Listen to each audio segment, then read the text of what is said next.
welcome to the final conversation, final panel of the night, although there will be many more conversations after this. Let me introduce myself, and then I'll briefly introduce our panelists. My name is Aleszu Bajak.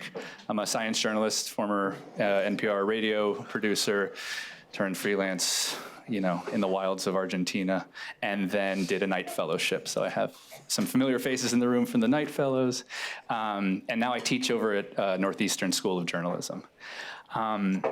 What I want to do before I actually introduce you all is introduce the audience to you all. So you get a little bit better of a sense of who you're speaking to or with, because what we have is an all-star cast. We have some amazing journalists. We have some Knight Fellows from MIT. We have some Nieman Fellows from here at the Nieman Foundation. And then we have about 25 to 35 participants, journalists and editors that cover things, not just climate change, housing, food, immigration. We have a bunch of different beats here, health and medicine, obviously, as well. So just to give you a bit of an idea of the makeup of the audience and how we're all trying to think of different ways to tell this story. So I'll introduce the speakers. To my left, we have Saya Hajebi. She's a co-lead for media and communications for the Boston chapter of the Sunrise Movement. Amalia Hochman is a co-leader of the Massachusetts Youth Climate Strike. And James Healy is also a co-leader of media and communications at the Boston chapter of the Sunrise Movement. So the first thing I want you all to kind of go down the line doing is maybe we would just tell us a little bit, since this is the kind of the youth panel. We want to know not necessarily your age, but where you go to school. So that'll give us a kind of clue to your age, all right? And then secondly, briefly, kind of what galvanized you to join this movement, to kind of push, to walk out, to speak up. So I'll start with you, Saya. Yeah, hey everyone. I'm a senior at Brookline High School. I'm 17 years old. Do you want to go back around? Sure, why not? Okay, we'll quickly down. Yeah, hey, I'm Amalia. I'm a senior at Somerville High, but I recently just finished all my classes, AKA yesterday, so it's very exciting. And I'm certainly on the older end of the spectrum. I'm a grad student in the Harvard School of Public Health, getting my master's in public health.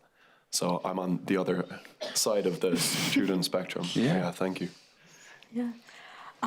Gosh, what galvanized me, man. I think my answer to this has definitely evolved over time.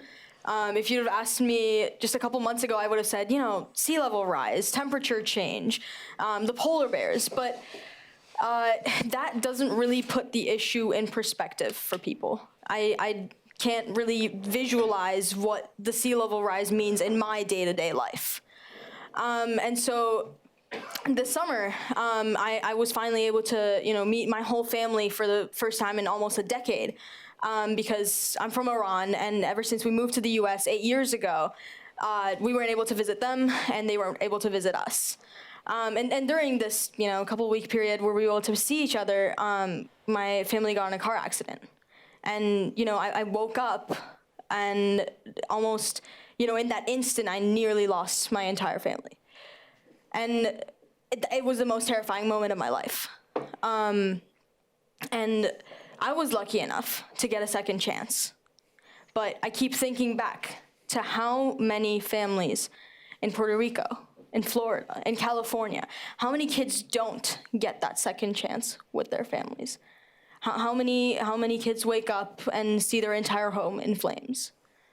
How many have to watch, the last bits of brick and drywall that used to be their school float away? And once you realize that this issue, climate change, the climate crisis, is going to take our loved ones away from us, it's going to rip our families apart, our communities, it's impossible to do nothing about it. It's impossible to sit still. So, thank you for sharing that. Yeah. I would say similar to Saya, people are what really motivate me. I think that when I really realized that the climate crisis was what I had to take on, it was my sophomore year. I was taking an environmental science class.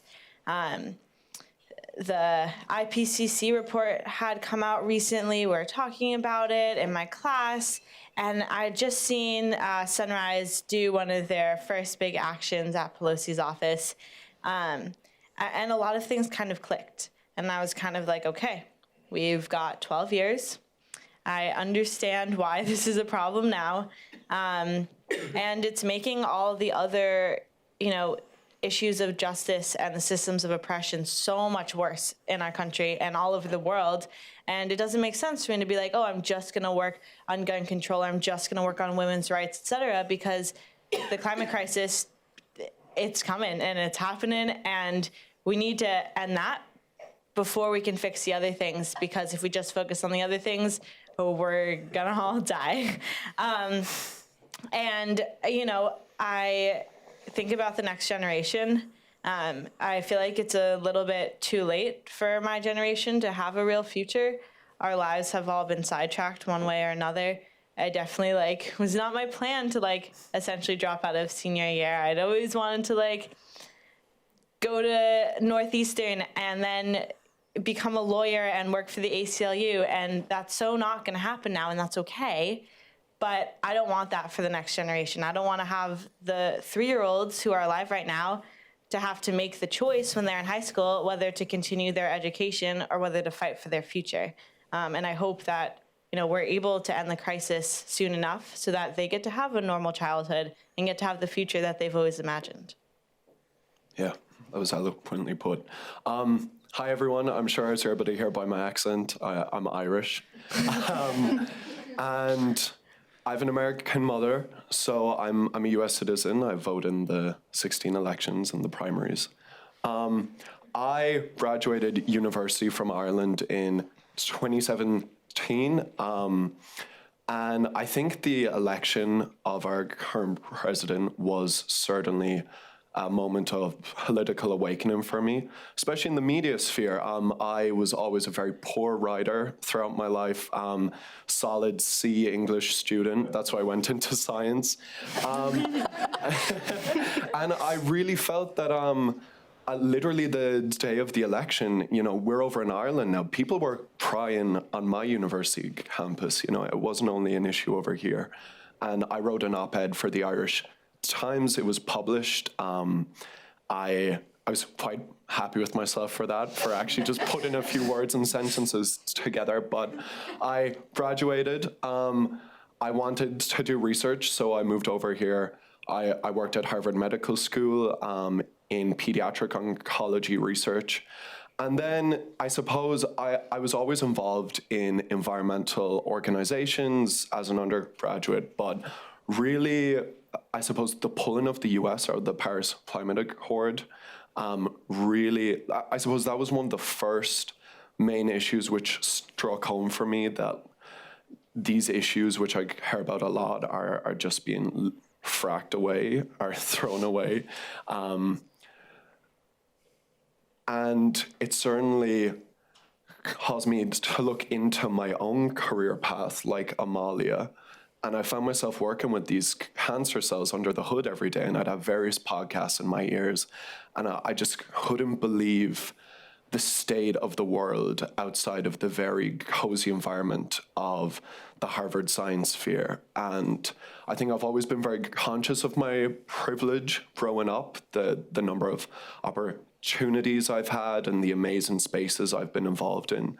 And I think it was the realization that I'm here now. I'm a US citizen, which I am very proud of, and I love acting upon that. And I felt like it was time for me to step up. I got involved in local climate organizations in the Boston region, and it was then the IPCC report, which was in October of 2018. We had the 1-year anniversary of it a month ago, and that was devastating, I found. And then I'd worked with the Sunrise Movement on campaigns in the Boston region, and seeing their action in Nancy Pelosi's office, and this week is the year anniversary of that. That really brought me into the fold. And I was saying to Aleszu, like I always spoke about environmental issues sort of by that old mantra of, you know, thinking globally and acting locally. But I really feel like the Sunrise Movement almost gave me empowerment to sort of think globally and act globally. I feel that we've been fearless as a movement, you know, speaking to the highest powers in US government, and in part so far it's been effective. I suppose that'll be our conversation now, but that's certainly how I got involved in the fold of things. So well, thank you for the segue. It is the next question, and I do want to return to the personal, but you know, on that note, it'd be good to kind of discuss a bit about what you think the movement is doing now that maybe past movements haven't, if you've heard from veterans of, and a little bit about the strategy. I mean, obviously, we saw and were part of this groundswell of media coverage around these global climate strikes, right? We have made celebrities out of these, you know, folks that have kind of stepped up and done very similar things to you. But along those lines, I mean, really to anyone here, what we think is particularly effective, right, about what we're doing, and as many examples as possible, please. Yeah, I think the Sunrise Movement we're really utilizing moral disruption. And the way that's different from activist movements in the past is we're really speaking the universal language of emotion and things that people can see very tangibly in their own lives. So every time that we have an action, whether it's a sit-in or a strike or a rally, we always have people share their stories. And that's really important because once we can see and understand where, you know, people that are hurt most by the climate crisis, people who have already seen the consequences, telling us how it has affected their own lives, we can come to a better understanding, and it can be more motivating for people to take action that way. Whereas, again, if we were talking about a graph of temperature rise, it doesn't reach nearly as much of the population as it could if we share stories. And at the same time, the storytelling that we've done is strategic. So, for example, on November 24th, when Alexandria Ocasio-Cortez first proposed the Green New Deal, Sunrise was there having a sit-in at Nancy Pelosi's office. We came with a couple hundred youth. And, you know, less than a month later, because we had that directed action, and because we were able to push that through with the media and get coverage, we came back on December 10th, this time with over 1,000 youth, and had to sit in at Nancy Pelosi's office once again. And this time, you know, almost 150 youth were arrested for sitting in at her office.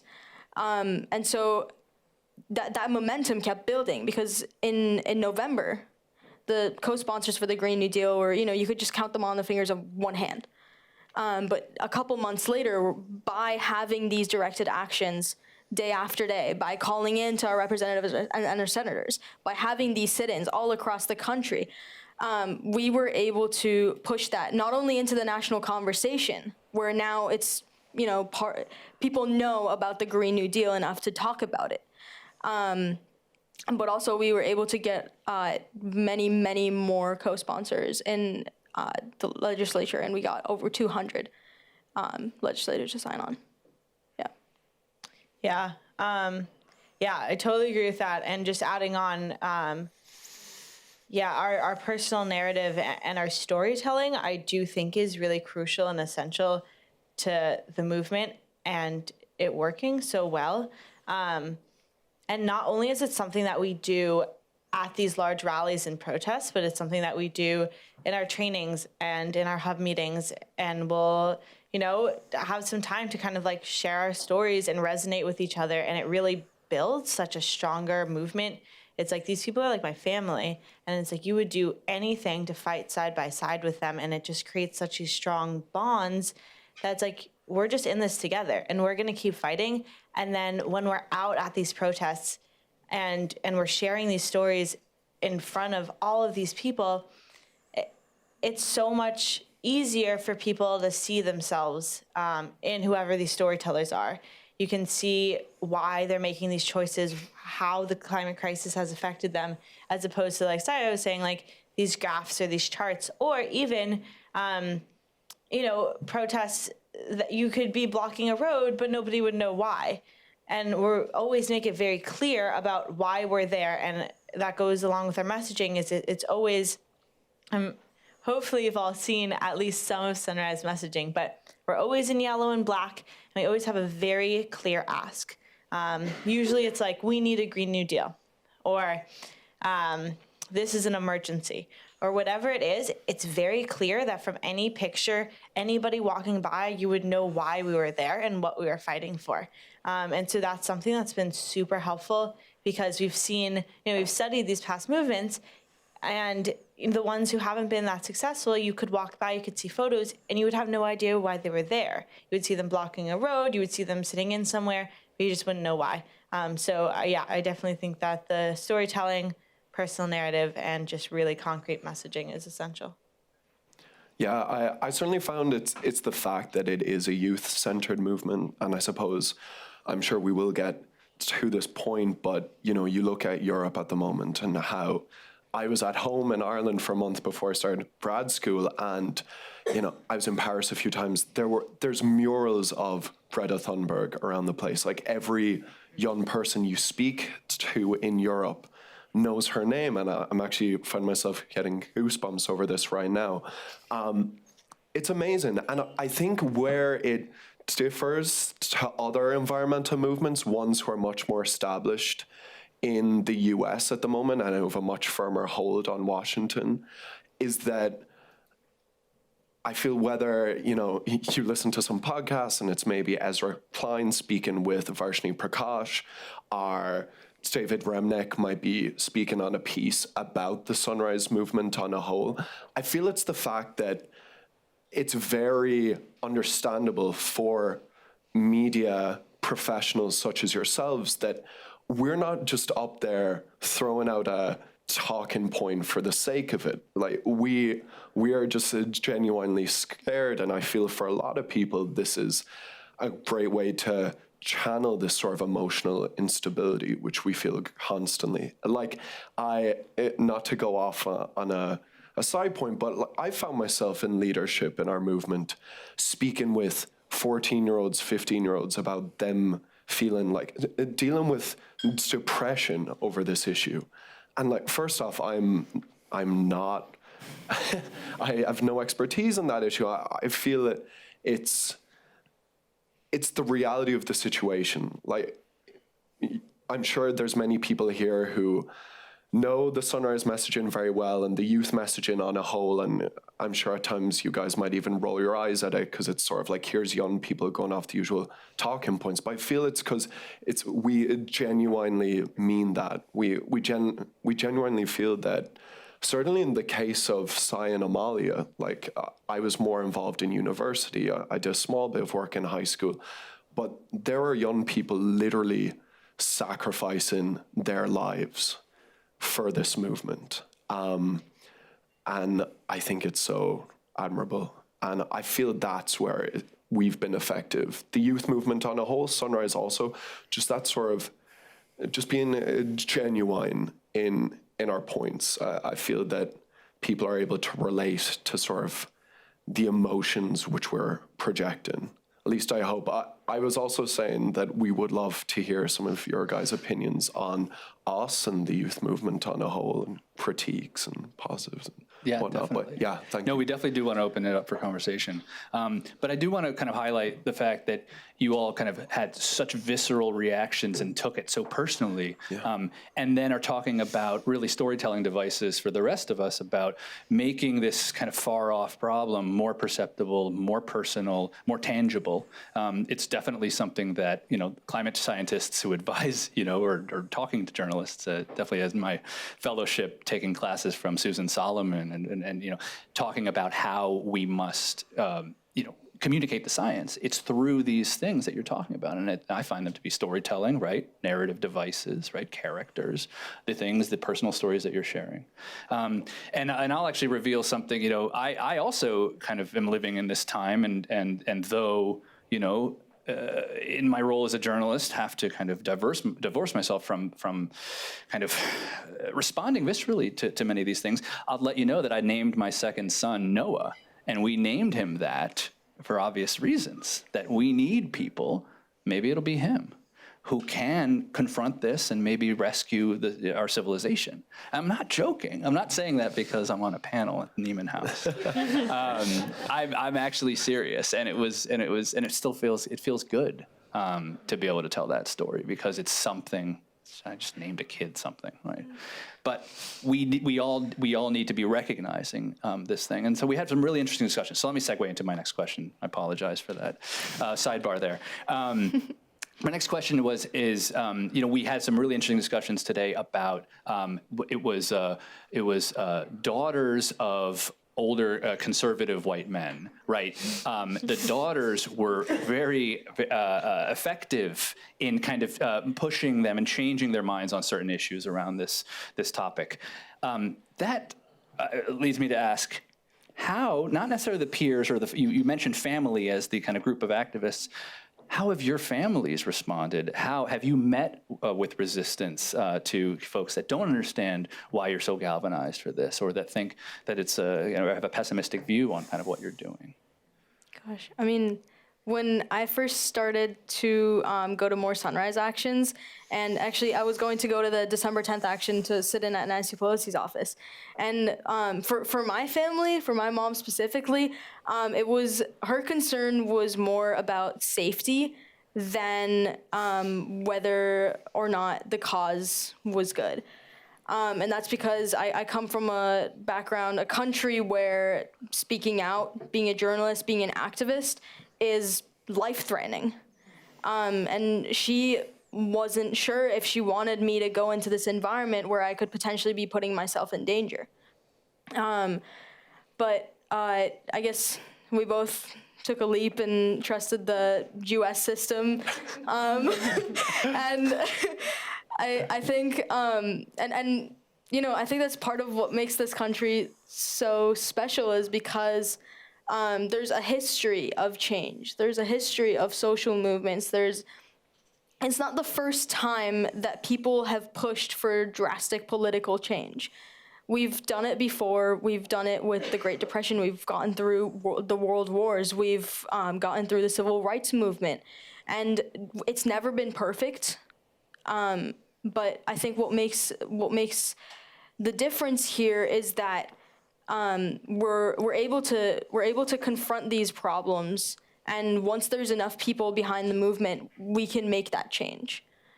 And so I think that was, totally went off into the distance. Yeah. Full circle. No, it's quite all right. Yeah, it's good. I'll get Amalia. I got pretty lucky with my parents. They're both very on board with all the work that I do. I think I push them to their limits. Right after the Parkland shooting, I was doing a lot of anti-gun activism. I got a lot of death threats. There were people with guns showing up to our rallies, and I think that terrified them, and I kept doing it. And so me working on the climate crisis, not constantly getting death threats, they're pretty open to this. So I got pretty lucky there. I would say, of course, I'm met with so much resistance all the time. And I honestly feel like if you can sit down with someone for long enough and have a real conversation with them, if I'm willing to keep an open mind and they're willing to keep an open mind, by the end, however long it takes, we're going to kind of come to a consensus that, I'm doing this work and it's good that I'm doing this work. I think when it gets tricky is when people aren't willing to have an open mind on things. And then it's always a debate in my head. It's do I engage in this conversation? Is it worth it? Is it not worth it? Are they not going to change their mind regardless of what I say? But yeah, I feel like you need to take it one person at a time, and it's always going to be a different conversation. Yeah, certainly I'm very lucky with my parents as well. Both of them are academics from the offset, they sort of ingrained a love for science into me and really encouraged my fascination with the issue. Nature documentaries were huge in my family. David Attenborough was a huge role model of mine, is, touch wood, a huge role model of mine. I certainly feel, though, coming over to the US and being involved with this movement now has really sort of opened my eyes to the contrast and strains in the environmental movement, though. So certainly when I was in Ireland, we did big pushes on campus for recycling. Our university is now the most sustainable university in the world, University College Cork in Ireland. But it was looking at sort of the issue of the individual consumer. And I always tied both of those into one. And I feel one of the great things about moving over to the US and being exposed to many of the people in the Sunrise Movement and greater youth climate movement on a whole was this fact of how much should we carry the burden personally for climate-related issues, whether that is, our capacity to recycle, our capacity to change one's diet completely. I feel it's very important because it invites people into the conversation, but a lot of the times I find myself having not heated discussions with my parents, but rather contentious ones at times where they'll sort of speak about how, they ran a big anti-plastic waste bottle at a swimming gala, which my father organized, like a master swimming competition. And I'm like, that's excellent, Dad. That's really great. But then it's pushing it further and saying, how effective is this on the larger scheme of climate change? If we're to meet the goals which we have to meet, what is an ocean free from plastic if we have no coral reefs for marine life to live in, which is the difference we're wrestling with between a 1.5 degrees Celsius rise in temperatures and a 2 degree rise in Celsius in temperatures. And I feel it's certainly more of the European view on the issue on a whole. I feel individuals and young people like Greta are certainly changing opinions here, and I'm seeing that narrative here in the US, but I feel it's been great to sort of wrestle with my parents and say look, this is really good and this is positive, but further still, why don't you write a letter to our representative? Or why don't you hold a workshop, a sociological workshop relating to climate issues? Just sort of extending the footprint, so to speak, if we're to use that analogy. But yeah, on a whole, extremely fortunate. So I'm not sure they'll probably look at this video afterwards. So my mom was just tweeting this mad on Twitter. So it's a really good point, though. It's certainly caused me to look into the preconceived notions I've had about climate change, and over the past few years, the transformation of those views. Well, and you spoke about narratives, and I'll open this up really soon because I'm really curious to hear what you all want to know from them. But what you do in many cases is filtered through many of these people, or the newsrooms they represent in this room, right?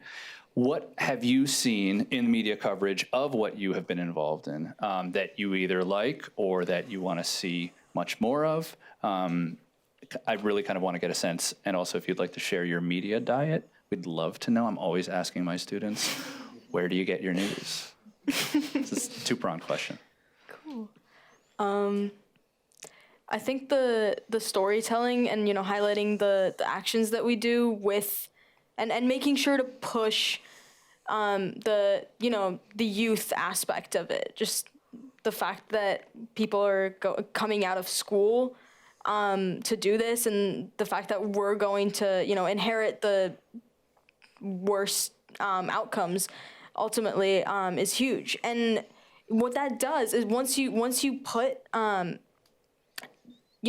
youth on the spotlight, and especially people of low-income communities and people of color who have not always had their voice heard. Those communities are the ones hurt the most by climate change. Low-income communities can't, if their home gets hit by a hurricane, they're least prepared to deal with the financial consequences of that. And so if we can highlight those voices and really show, the consequence the climate crisis has on those families, and put that in the spotlight, we can change a lot. And we can kind of invite more diversity into the movement, because then if you see someone with a similar struggle, someone with a similar background as you, doing these things, being an activist, taking on politicians and taking our messaging forward, you can see yourself in the movement as well. And to answer your question about where I get my news, I tend to go on Twitter a lot, and Instagram, but Instagram's not really for news. Take note. The Daily Show is really nice. I like to have my dose of comedy with the news. It's a lot to take in. Yeah. Yeah. I mean, I love working with the media around actions and protests. It was like my first big thing. We were organizing for our first walkout the week after the Parkland shooting, and I was talking with this organizer in my town who's been organizing for 50 years, and she was like, "Oh, do you have a press release, media advisory, something like that?" And I was like, "No, what's that?" And I was like 15, and my mom called her friend at the Boston Globe, and she gave me a little rundown on what I should put in and blah blah blah, and I did it, and I wrote it, and I just sent it. I found random email addresses, and it worked. I got 3 news helicopters, all the major news stations in Boston, and I was like, oh my god, this is so cool. Blah, blah, blah. And so for many months, my whole job was just interacting with different reporters, and I've really appreciated it, and of course, I've run into some really nasty reporters. At the last strike, we had this one dude who broke in backstage without a pass and started yelling at the organizers because we wouldn't talk to him. But it's that one dude out of 2 years of organizing, and I just think it's so helpful, and it really I feel getting in news stories and in the media adds a lot of credibility to our work, especially a youth-led movement. It's often brushed off oh, these young people are just trying to make a mess of things, or they're just annoyed about whatever. And I think, getting news stories that accurately explain our messaging and why we do what we do is just, it's crucial, and it's so important, and I just appreciate it so much. Oh. And the other question, the big question. Let's see. I really am bad at this. I was talking about this before. I'm so bad at Twitter. I need to learn how to use it much better. I know. I get those I'm really bad at this. Surprising. I get those Apple news spotlights. I have it turned on for CNN and stuff. So constantly get news updates. And then sometimes it's a horrible way to get news. I'll watch SNL, and it'll be about something that happened, and then I'll go find the thing that happened.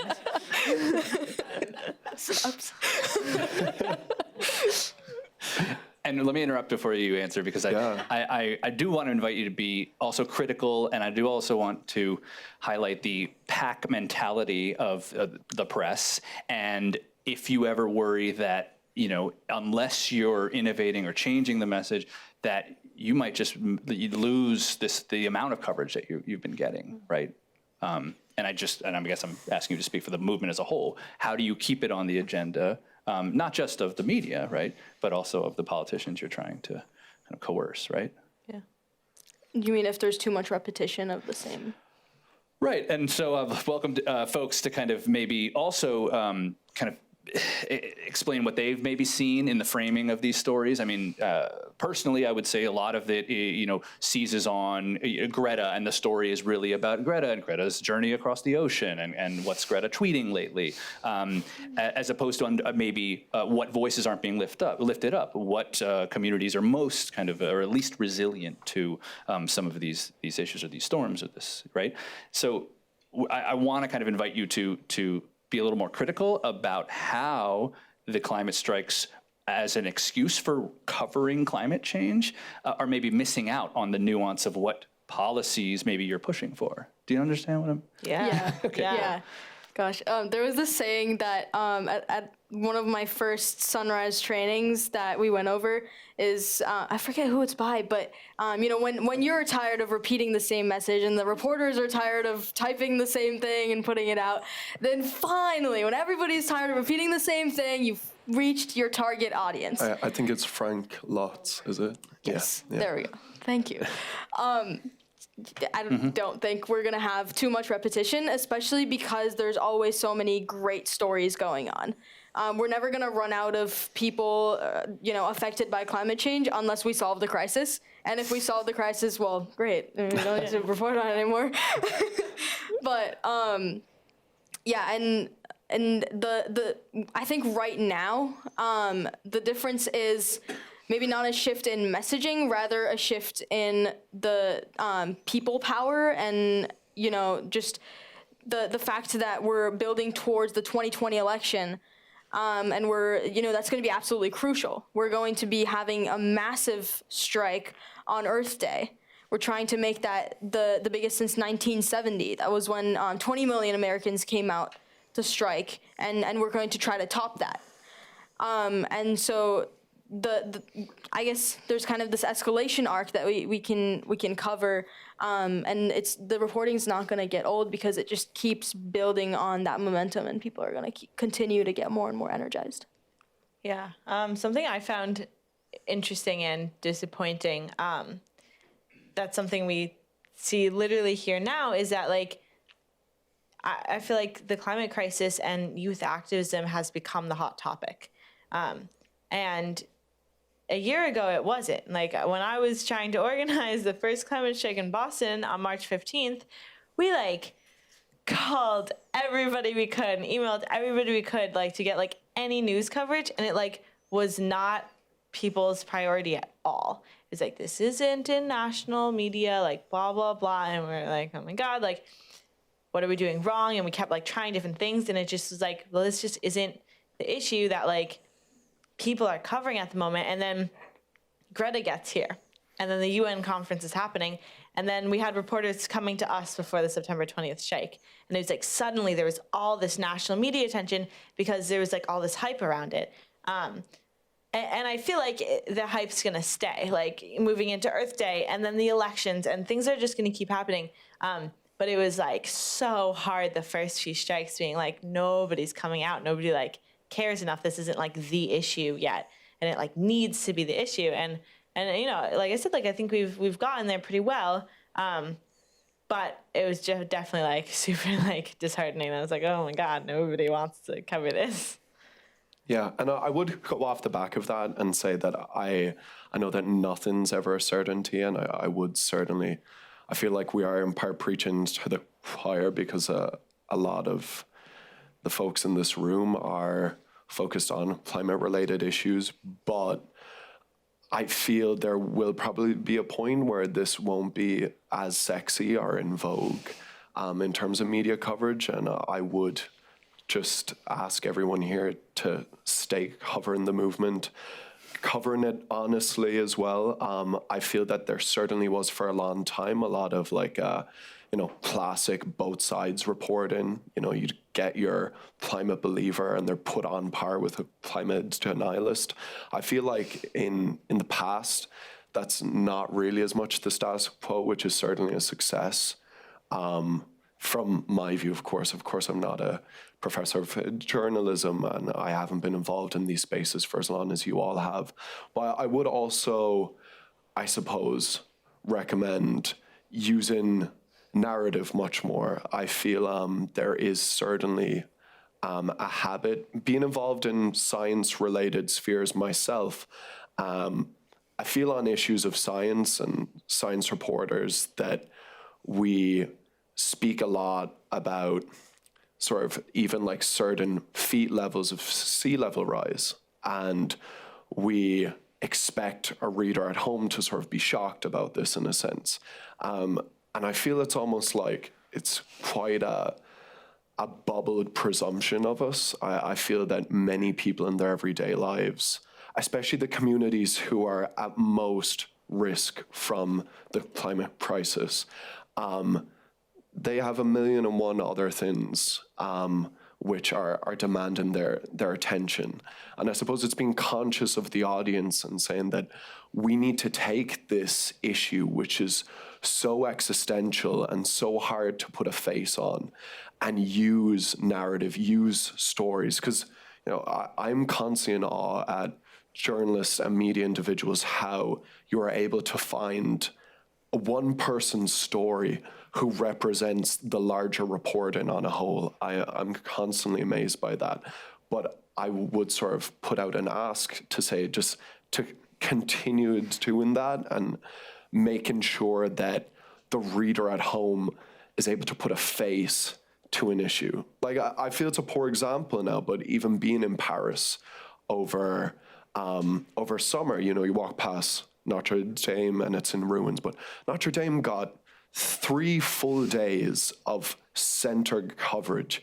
And then we have like a genocide going on in Yemen at the same time, with hundreds of thousands of people dying. And it speaks in part to this problem with the statistical mind. We're not able to comprehend issues this big. It's not in our evolutionary makeup. So it's about making it easier for the reader at home to say, sure, there's glaciers and there's polar bears, but actually there's someone in my community who lost everything in the Paradise fires. There's a family, there's an indigenous community who are set to lose what very small pocket of land they have left because of an oil executive getting much greedier. And I suppose that would be the ask of myself, certainly, but I feel I can speak for a lot of people in our movement and the youth movement as a whole, just to, stay pushing yourselves, and we'll stay pushing you guys, and hopefully it'll be a very positive feedback loop, unlike many other ones in the climate context. Yeah, thank you though. Well, I want to open it up because y'all ask questions for a living. So, anyone with any questions? You touched on this a little bit, and there was a panel earlier today that touched a little bit on the mental health aspects of climate change, and I would just be really curious to hear from all of you as it's affected your life, for yourself and your peers, what mental health effects are you seeing? Yeah, a lot of my peers are feeling, the anxiety and almost, feeling guilty about having a family in the future. And that's huge because young people nowadays, we already know that we have 11 years left due to the IPCC report. And thinking about, bringing the next generation into this world when our own future is already going to be so affected by climate change, it's a hard balance to strike. Yeah. It's definitely like growing up knowing you might not have a future is like really hard to kind of grapple with. And, it's something that I feel like people in the movement think about all the time, but I didn't quite realize how much people thought about it outside the movement until last year. I was in my Spanish class. We were learning the future tense. My teacher is very excited. He's always very excited. And he was like, okay, like, tell me like what you want to do when you're older. And like 5 kids in my class who I didn't even like know, like thought about climate were like, well, we're probably not going to have a future if we don't change things. And people wouldn't do the assignment because they're like, we probably won't have a future. Like, Mr. Piper, like, what are you talking about? Like, this isn't accurate. Like, we can't just like think about what our future is going to be like, because how are you supposed to imagine this world that like maybe we change, hopefully, with huge systematic changes? Like, it won't look anything like it does today, or we're like, it's like the planet's like dying and we're going to have to try and like survive a little bit. But it was something that like people just couldn't think about. Yeah, certainly I know myself, like I said earlier, almost having to put an arm around some of these young people who have inspired me more than anything else. I suppose it's a contrast of emotions. Like, you know, on the one hand, I find myself at times getting quite nihilistic about the scenario, when you're just receiving this barrage of negative news, like examine report after examine report. But then at the same time, you know, you look at the amazing young leaders like Amalia and Saya, and like, I sort of then look inwards on myself and I almost say, I've lived such an amazing life so far. What am I doing, in a sense, like feeling sorry for the potential lack of future for possible children or grandchildren of mine? And it's hard, like, it's hard balancing that in one's head. And I suppose it really is worth recognizing that for a lot of young people now, this is just as if like middle school and high school weren't horrible enough as it was, you know, to then like deal with this horrible, you know, terrible thought looming on your future. There's not a positive spin to it, really. It's not great. But yeah, thanks for the question. So obviously Sunrise is really well known for some of the bigger actions and like Pelosi's office, like you guys have mentioned. You aren't as active in my area, but a lot of other youth movements are, and something they've started to do that I think is kind of interesting is show up at local government and advocate very specifically. I want this city to be carbon neutral by X date. I want seawalls built in the more impoverished part of town. Is there any movement for Sunrise to do more local actions like that? I feel like you're very qualified to answer this.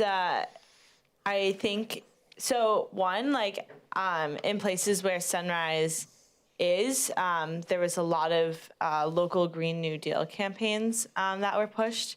And of course, it's like everybody kind of working however they can. Like, local government is so important. And, you know, a lot of going into this huge work, you know, we need to bring out 3.5% of the population to make huge change. That's like studying movements, nonviolent movements, how you make real change. And so if we're going to get there, that means that we need to mobilize everybody. And so I think a lot of the strategy and goal that Sunrise and other movements are working on going forward is to really like decentralize and make sure that like every single small community, whether you live in a huge city like Boston, or you live in a very rural area, that like people are working and they're getting organized and they're doing everything that they possibly can and what makes the most sense to their communities, so that when it comes time for like all 3.5 of us to be out in the streets to be demanding huge action, that like we're ready and our communities have prepared for it. Yeah. To add on to that, Sunrise has over 300 hubs across the United States now. And part of that is, well, you know, as an individual, you can feel a lot of passion, you can feel a lot of motivation to do something. But if there's no path, a direct path for you to take action, it's really hard to take that responsibility on alone. And so part of what is different and part of what Sunrise is doing is making activism accessible. Because we're so decentralized, as Amalia mentioned, it's easier for people to start their own hub and take activism in the way that makes sense for their community and spread that. Yeah. Hi, thank you for sharing your story. I'm sorry what happened to you, and thank you for being here.